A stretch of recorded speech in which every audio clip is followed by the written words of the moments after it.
Gálatas capítulo de número 4.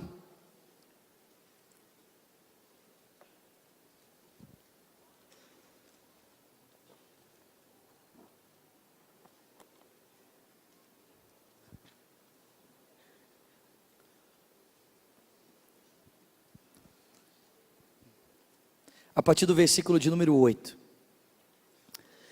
Gálatas capítulo de número 4. A partir do verso 8.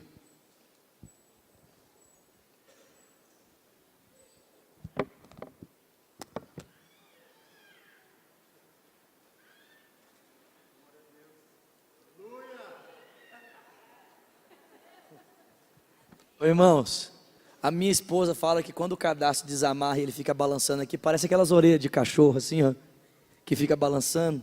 Mas eu gosto tantas vezes dele desamarrado que eu fico balançando assim, ó. Mas amém, já amarrei.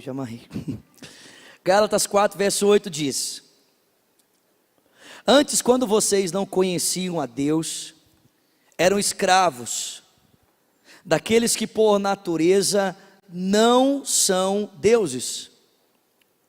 Mas agora, conhecendo a Deus, ou melhor, sendo por Ele conhecidos, como é que vocês estão voltando àqueles mesmos princípios elementares, fracos e sem poder? Querem ser escravizados por eles outra vez? Vocês estão observando dias especiais, meses, ocasiões específicas e anos. Temo que os meus frutos por vocês tenham sido inúteis. Eu lhes suplico, irmãos, que se tornem como eu, porque eu me tornei como vocês. Em nada vocês me ofenderam. Como sabem, foi por causa de uma doença que lhes preguei o evangelho pela primeira vez.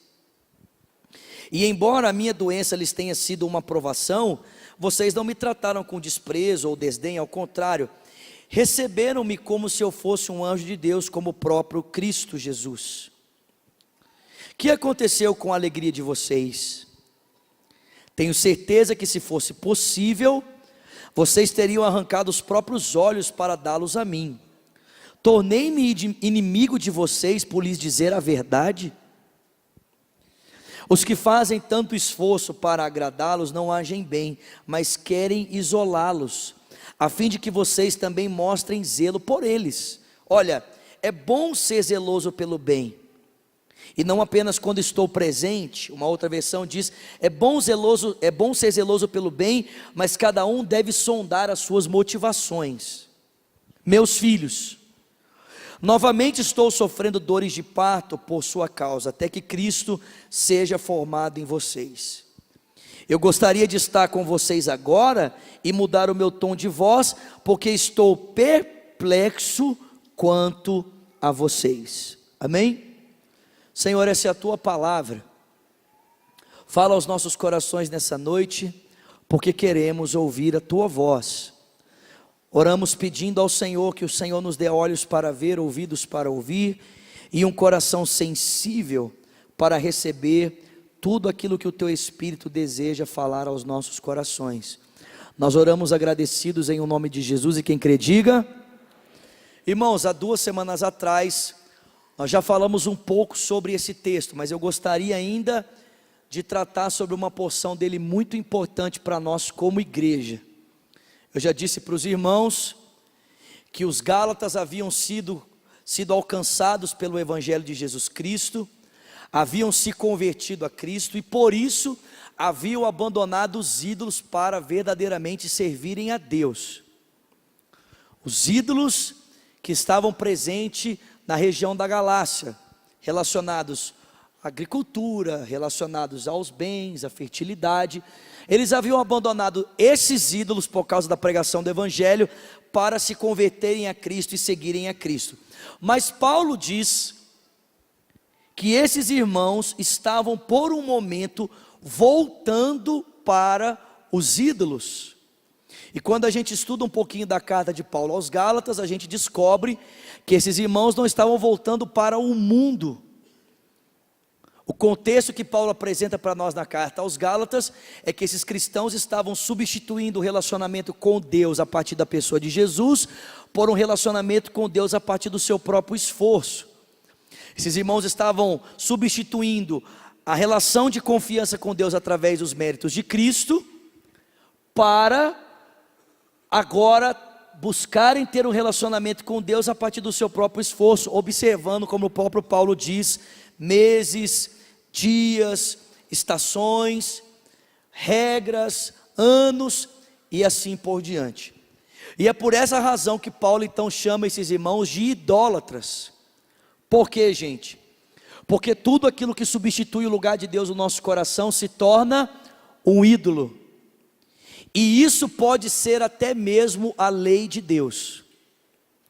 A própria lei pode se tornar no meu e no seu coração um ídolo, quando nós pensamos que podemos, pelo nosso próprio esforço, comprarmos um lugar de aceitação diante de Deus.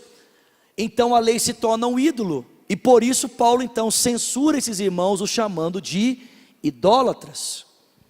Agora, é importante perceber isso, porque não apenas coisas ruins podem se tornar ídolos, mas também coisas boas podem se tornar ídolos. A própria lei pode se tornar um ídolo, a família pode se tornar um ídolo, o relacionamento pode se tornar um ídolo, o ministério pode se tornar um ídolo. Coisas que são boas podem ocupar o lugar de Deus na nossa vida, e tudo aquilo que ocupa o lugar de Deus então se torna um ídolo para nós. É por isso que Paulo então está censurando a idolatria dos Gálatas. E preste atenção, os Gálatas não são apenas idólatras porque estão substituindo o relacionamento com Deus pela lei, colocando Jesus de lado ou diminuindo a suficiência de Cristo. Os Gálatas também são idólatras porque eles só estão agora dando ouvidos a pessoas que falam a eles aquilo que eles querem ouvir. Os Gálatas são idólatras porque, baseado nesse comportamento no que diz respeito à lei, eles se tornaram inimigos de Paulo. Olha o que Paulo diz: antes vocês olhavam para mim e tinham uma grande alegria na minha presença, mas agora, por causa da confiança de vocês em vocês mesmos, vocês se tornaram arredios a mim e só querem ouvir aqueles que dizem a vocês o que vocês estão interessados em ouvir.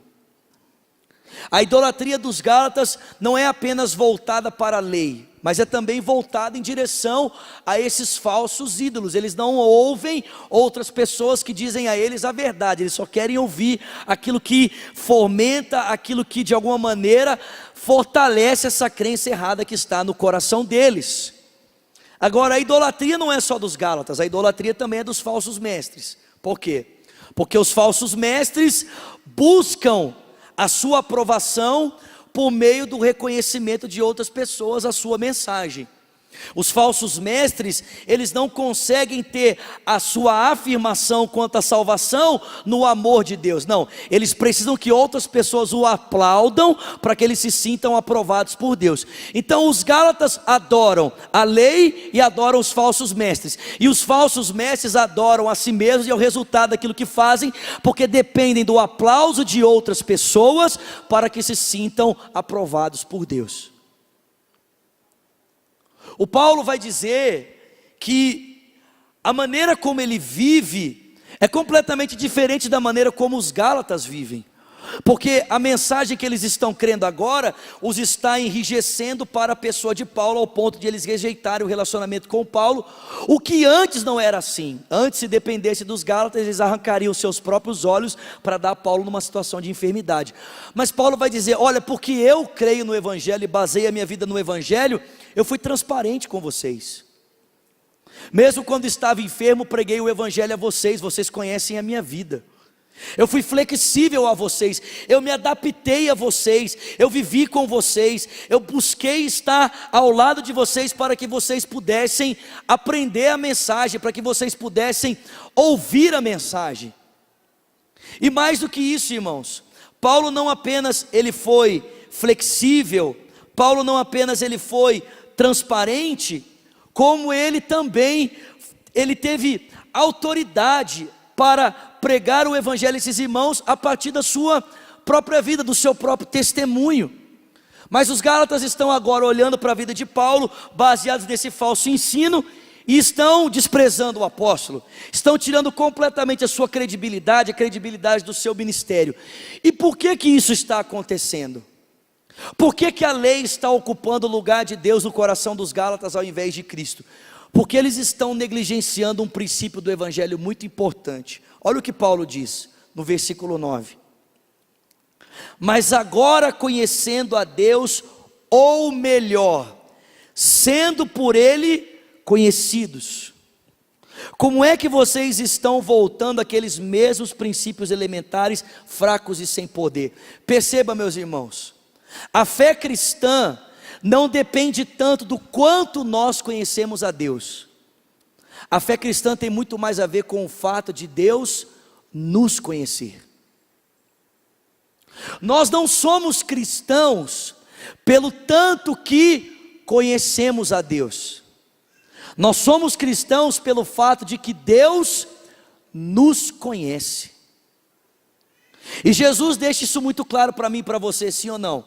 Em Mateus capítulo 7, o texto bíblico diz que algumas pessoas se aproximam do Senhor e dizem: Senhor, em teu nome expulsamos demônios, em teu nome curamos enfermos, em teu nome demos vista aos cegos, em teu nome fizemos isso, em teu nome fizemos aquilo.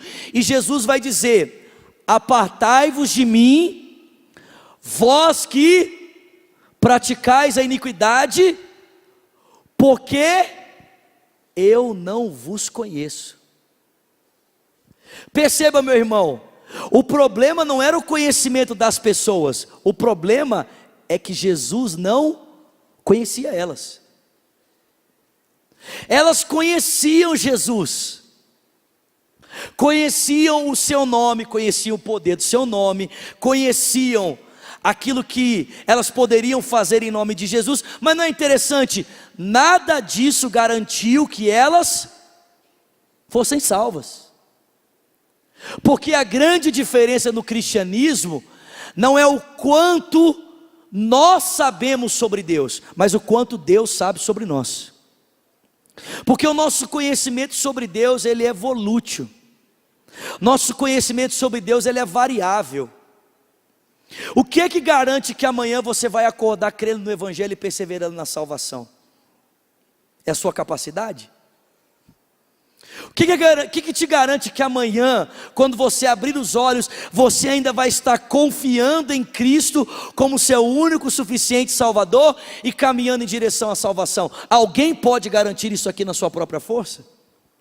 O nosso conhecimento sobre Deus é vulnerável, irmãos. Mas o conhecimento que Deus tem sobre nós, ele não é vulnerável. O fato de Deus nos conhecer, o fato de Deus nos ter amado em Cristo, o fato de Deus ter entregado o seu Filho por nós, isso não é vulnerável. É por isso que a fé cristã não se sustenta no quanto você conhece a Deus, na sua capacidade de entender o amor de Deus, mas no quanto Deus te ama, no fato de que Ele te conheceu, no fato de que Ele te amou de antemão e deu o Filho dele por você, para que você não tenha morte eterna, mas tenha a vida eterna. Consegue entender isso, querido?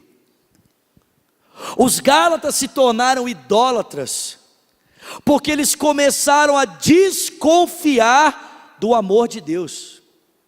E essa também é a razão por que nós nos tornamos idólatras. Sabe por que nós nos tornamos idólatras? Porque nós estamos tentando substituir esse amor por algo que nos faça sentir satisfeitos.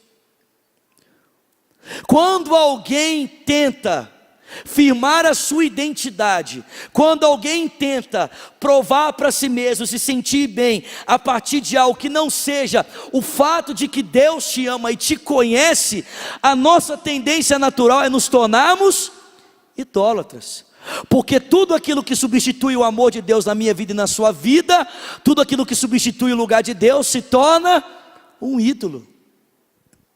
Quando se sentindo insatisfeito, quando não se sentindo bem, quando não se sentindo confortável consigo mesmo, você tenta tapar o buraco do seu coração com alguma outra coisa que não seja a afirmação do amor de Deus por você, você está se tornando um idólatra. Eu estou me tornando um idólatra, porque nada pode substituir o lugar de Deus no meu e no seu coração, amém, meus irmãos? Olha só, a nossa segurança é o quanto nós somos amados por Deus, o quanto nós somos aceitos por Ele, amém, queridos? Essa é a nossa segurança. Os gálatas estavam inseguros, porque estavam buscando se aperfeiçoar pelo seu esforço próprio, e não buscando ser aceitos em Deus pelo seu amor incondicional. Pense em quantos buracos eu e você não podemos nos colocar simplesmente pelo fato de não estarmos descansando, desfrutando do amor insondável de Deus.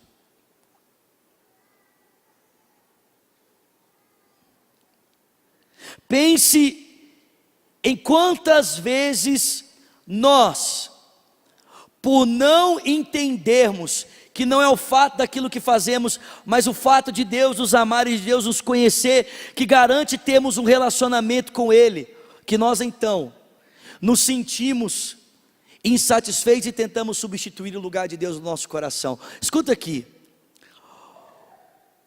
o Tim Keller, grande autor bíblico, um grande pastor, autor de um livro que se chama Tudo o que você precisa saber sobre Gálatas, ele fala que existem 4 tipos de pessoas no mundo.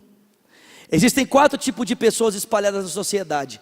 A primeira são as pessoas que conhecem a lei de Deus, conhecem os mandamentos de Deus e tentam se aperfeiçoar ou tentam provar para Deus que são dignas do seu amor pelo seu esforço próprio. Sabe o que acontece com esse tipo de pessoa? Esse tipo de pessoa acha que porque se esforça em obedecer a Deus, esse tipo de pessoa pensa que porque está se esforçando para ser aceito diante de Deus, ela tem o direito de tornar-se violento, ela tem o direito de julgar outras pessoas apontando o dedo para as pessoas. Esse é o primeiro tipo de pessoa. As pessoas que se tornam como os fariseus, querem julgar os outros porque pensam que são dignos diante de Deus a partir daquilo que elas fazem. O segundo tipo de pessoa são as pessoas que conhecem a lei de Deus, mas não se esforçam para obedecê-lo. Normalmente, essas pessoas que conhecem os mandamentos de Deus e não obedecem aquilo que sabem sobre os mandamentos de Deus, elas são mais flexíveis do que o primeiro grupo. Afinal de contas, elas não podem apontar o dedo para os outros, porque elas não estão obedecendo aquilo que elas sabem. Mas são pessoas que vivem constantemente debaixo de culpa, debaixo de peso. Aliás, são pessoas que podem se tornar até mesmo emocionalmente prejudicadas, porque o pior do que não conhecer a lei de Deus e viver de qualquer maneira, é conhecer a lei e não viver da maneira como ela diz. São pessoas que vivem constantemente debaixo de culpa. O terceiro grupo de pessoas são aqueles que não conhecem os mandamentos de Deus, não conhecem a lei de Deus e portanto vivem da maneira como pensam que podem viver. Gente, esse é um legalismo transvestido. Por quê? Porque normalmente essas pessoas acabam censurando aquelas que dizem que existe um padrão certo para viver. Sim ou não? Pessoas que não têm regra, pessoas que não têm regulamento, normalmente elas vivem da maneira como querem, mas não gostam de se deparar com pessoas que dizem que existe uma maneira certa de viver. Por quê? Porque elas estão muito confortáveis na sua vida sem regras. E existe um quarto tipo de pessoa, que são as pessoas que conhecem a lei de Deus, mas não estão tentando comprar o amor de Deus pelo seu esforço, se sentem satisfeitas com o fato de serem amadas por Deus e vivem em obediência, em gratidão ao amor incondicional que Deus lhes concedeu. É isso que o Paulo está falando aqui para nós. A expectativa de Deus é que a gente tenha tanta confiança no seu amor, a gente tenha tanta confiança no fato de que Ele nos conhece, de que apesar de saber que somos pecadores, Ele deu o seu Filho por nós, que a gente descanse nesse amor, que a gente confie nesse amor, que a gente viva com a certeza de que somos amados por Deus, e ao saber que somos amados por Deus, a gente não está tentando comprar o amor de Deus pelo esforço próprio, a gente está vivendo em obediência àquilo que Deus espera de nós por gratidão a tudo que Ele já fez por nós na cruz do Calvário. Eu pergunto para você nessa noite, em que grupo de pessoas você está? Você está entre os religiosos, que usa da sua religião para julgar outras pessoas, porque as pessoas não se enquadram no seu padrão ultra super santo de santidade? Sendo violento com pessoas, né? Você não serve para mim, porque você não se adequa, aleluia, a minha realidade santa de ser um crente, bendito seja. Hoje, gente, não é interessante? Jesus era tão santo, tão santo, tão santo, que os pecadores gostavam de estar na presença desse homem santo, apesar de se sentirem profundamente incomodados com o seu pecado diante da santidade de Jesus.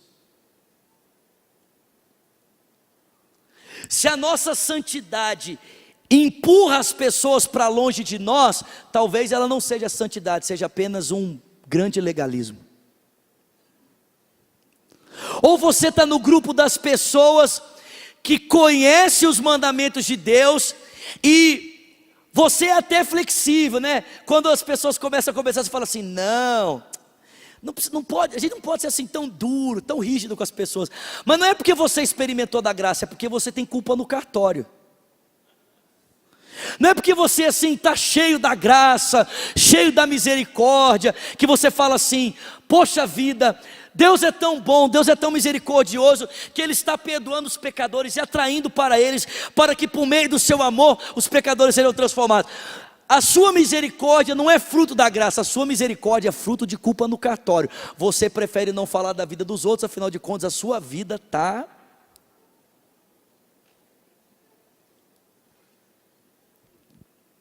Ou talvez você esteja aqui, dizendo assim, eu vou viver de qualquer jeito.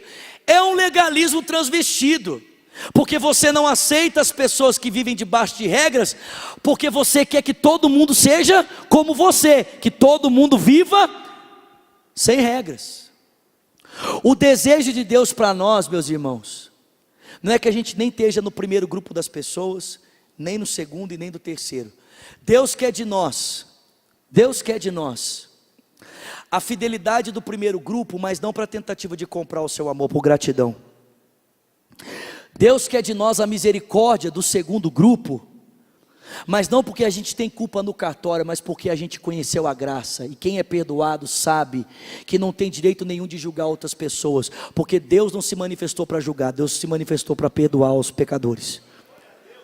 E Deus quer de nós a liberdade do terceiro grupo, mas não é a liberdade de alguém que vive do jeito que quer, mas alguém que se sente tão aprovado no amor de Deus, que não precisa de nada para se sentir seguro, está seguro nos braços daquele que o ama. Mas para isso nós precisamos entender que Deus nos conheceu. Olha o que o Paulo diz, olha, será que vocês não entendem que vocês conheceram a Deus, ou melhor, ou muito melhor, que Deus conheceu vocês? Cara, Deus te conhece, meu irmão. Deus me conhece. Gente, eu posso fazer pose de santo para todo mundo aqui, mas Deus realmente conhece quem eu sou. A gente pode fazer pose para todo mundo, mas Deus nos conhece no íntimo, Ele sabe quem a gente é. E o surpreendente é exatamente isso: é que você não precisa fazer pose de santo para que Deus te ame. Deus ama você do jeito que você é. Eu vou repetir, amém? Deus ama você do jeito que você é. Você e eu não precisamos mendigar o amor de Deus. Não importa quantas lutas passam aí dentro, não importa quantos pensamentos nocivos você tenha, não importa quantas vezes você falhou, quantas vezes você errou, não importa, meu irmão, você acha que isso de alguma maneira muda o que o Deus sente por você? Você acha que de alguma maneira isso muda o que Deus sente pela sua pessoa? Tem gente aqui se sentindo culpado, vivendo debaixo de culpa, porque não conseguiu acertar na última tentação, e está dizendo assim: ai meu Deus, eu não consegui, e agora? E agora não muda o que Deus sente por você. Se você ainda se sente culpado diante de Deus por causa da tua última falta, é porque você pensa que o teu relacionamento com Deus é sustentado pela tua capacidade de conhecê-lo.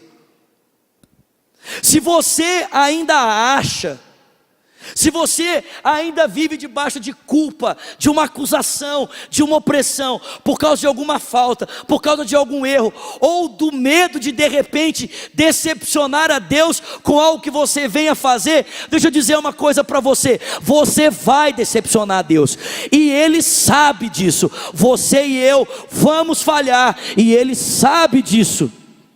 E o ponto é exatamente esse: o nosso relacionamento com Deus não tem a ver com o fato do quanto a gente acerta, mas através de um único acerto que foi realizado lá naquela cruz.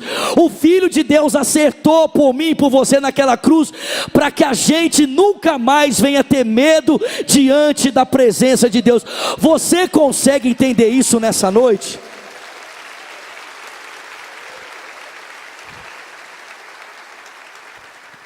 Cara, isso aqui é muito forte. A verdade é que porque nós não vivemos uma vida baseada no amor de Deus, porque nós não vivemos uma vida alicerçada na sua graça e na sua misericórdia, o que vai acontecendo é que nós vamos substituindo a pessoa de Deus no nosso coração por ídolos, para tentarmos de alguma forma nos sentirmos satisfeitos com algo que nunca vai nos satisfazer. Deus te ama, meu irmão. Vou repetir: Deus te ama como você é. Deus te ama como você é. E mesmo sabendo que nós somos pecadores, e mesmo sabendo tudo que vamos fazer contra Ele, Ele nos amou, Ele nos conheceu e deu o seu Filho por nós na cruz do Calvário. Fica de pé no seu lugar, por favor.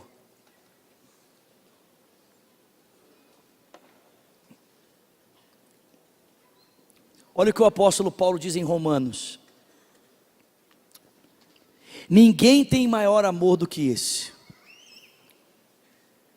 de dar a sua vida pelos seus inimigos. Paulo diz: talvez alguém até ouse morrer por um homem bom, talvez alguém tenha coragem de morrer por uma pessoa digna. Mas olha o que o Paulo diz: Deus prova o seu amor para conosco pelo fato de que Cristo morreu por nós, sendo nós ainda pecadores.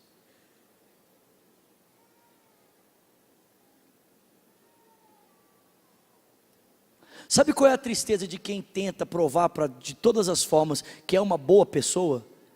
É que para quem é bom não existe salvação.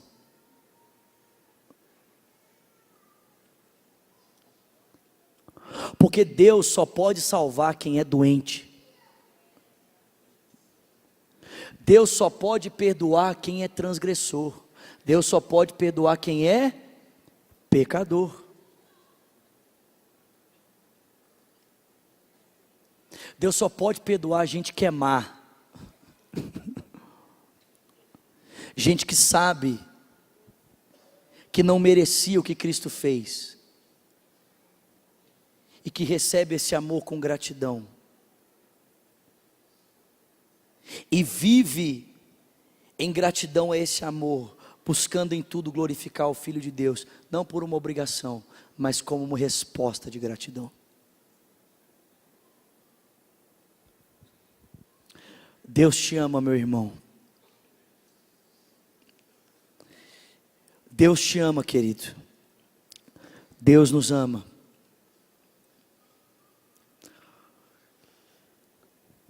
Deixa o Espírito Santo tirar as culpas, o peso de culpa das suas costas nessa noite. Deixa o Espírito Santo aliviar o seu fardo nessa noite.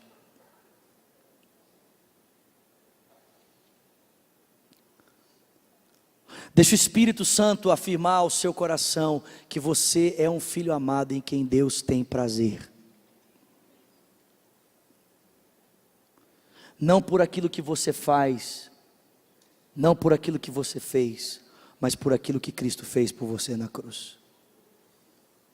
Senhor Jesus, diga nessa noite: eu entendi que eu sou amado, que o Senhor me conhece e se entregou por mim naquela cruz, mesmo sabendo que sou um pecador.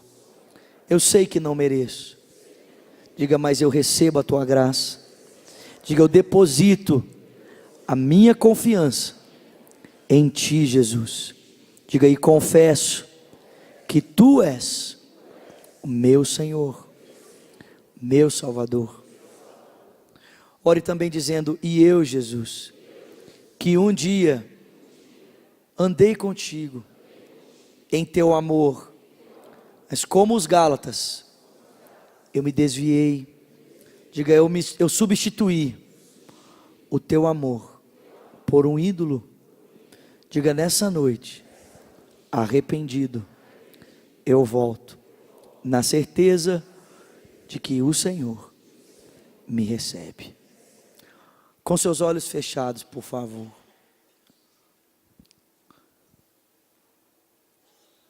Nós queríamos muito orar com você, queríamos muito orar por você nessa noite. Eu gosto de dizer que não é o fato de você vir à frente que torna a sua oração válida, que torna a sua decisão válida. Se você orou aí no seu lugar, de fato confiando em Cristo, você realmente recebe graça de Deus. Você não precisa vir à frente para receber graça, você não precisa confirmar a sua oração, a sua decisão, vindo aqui na frente, para que ela seja verdadeira, para que ela seja válida. Mas quando você levanta uma das suas mãos, ou quando você sai do seu lugar e vem à frente, você nos dá a oportunidade de conhecer você, e de poder ajudar você na sua caminhada com Cristo. Porque caminhando com Jesus, a gente aprende que ninguém caminha sozinho, a gente precisa da ajuda de pessoas. Então nessa noite eu queria dar a você essa oportunidade.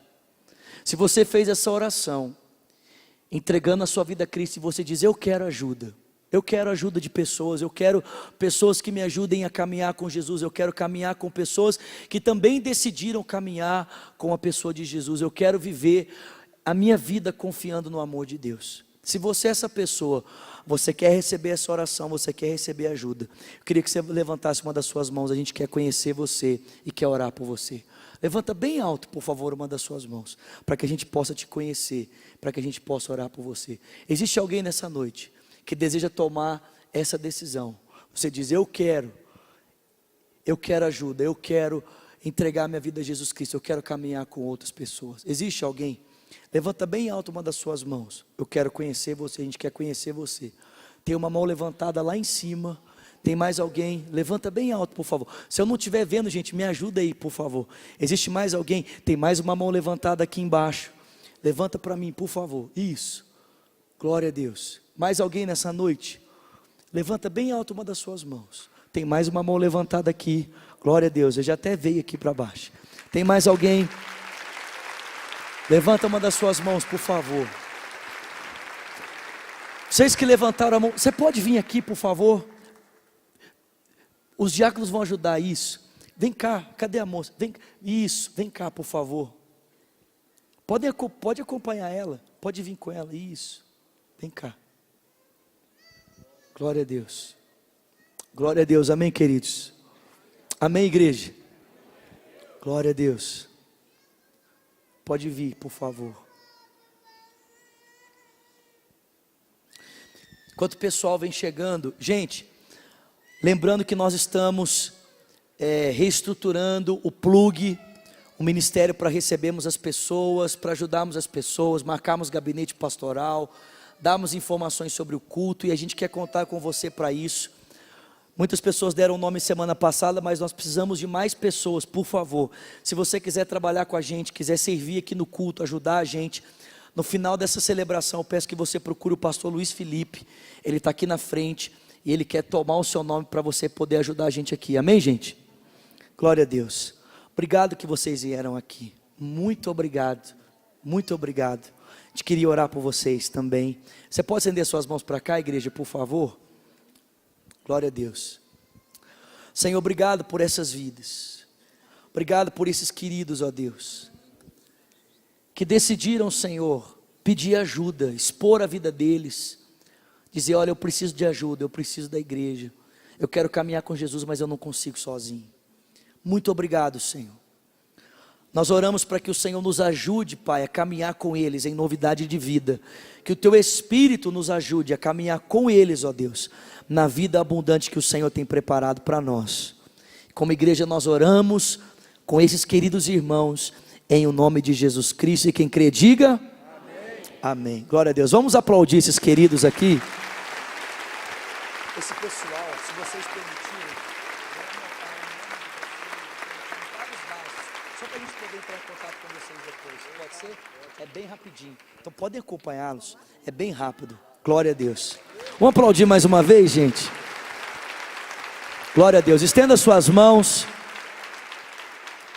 Que a graça do nosso Senhor Jesus Cristo, que o amor de Deus o Pai, a comunhão e o consolo do Espírito seja com o povo de Deus, aqui e espalhado em toda a terra, desde agora e para sempre. Quem crê diga amém.